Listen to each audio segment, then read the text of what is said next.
आइए सुनते हैं एक और मज़ेदार कहानी, सांप और चींटी की कहानी।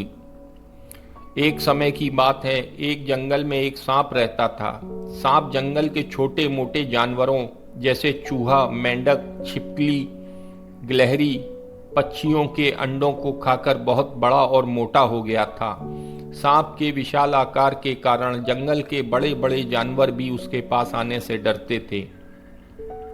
जंगल के छोटे छोटे जानवरों ने सांप की शिकायत हाथी और शेर से भी की, किंतु शेर और हाथी भी उस विशाल सांप का कुछ नहीं कर सके, क्योंकि जब भी वे सांप को समझाने जाते तो सांप अपना विशाल फन लेकर उनके सामने खड़ा हो जाता था।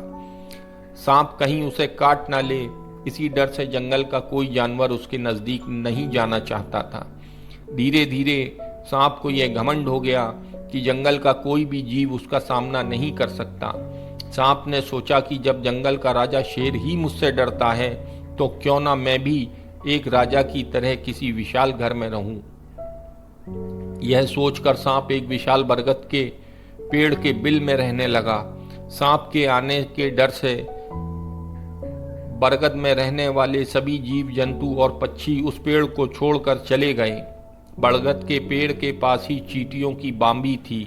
सांप जब भी कहीं जाता तो उसे रास्ते में चींटियां मिल जाती थीं।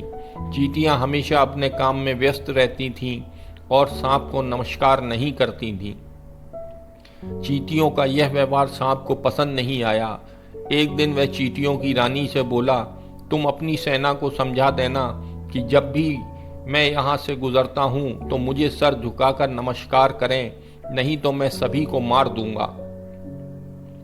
सांप की बात चींटियों की रानी को बिल्कुल भी पसंद नहीं आई और उसने सांप की बात मानने से इनकार कर दिया। सांप ने गुस्से में आकर अपनी पूंछ से चींटियों की बांबी पर प्रहार कर दिया, जिससे उनके घर को काफी नुकसान पहुंचा। सांप के इस व्यवहार से सभी चींटियां बहुत अधिक क्रोधित हुईं और उन्होंने एक साथ मिलकर सांप पर हमला कर दिया।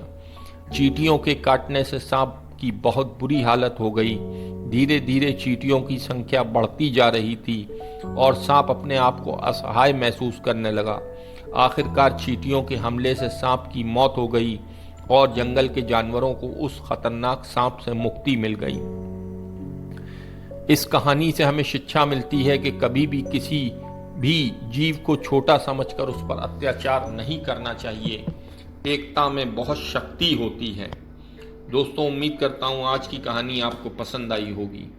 अगर आपको कहानी पसंद आई है तो मेरे चैनल को सब्सक्राइब कर लें, जिससे आपको नई कहानी का नोटिफिकेशन तुरंत मिल जाया करे।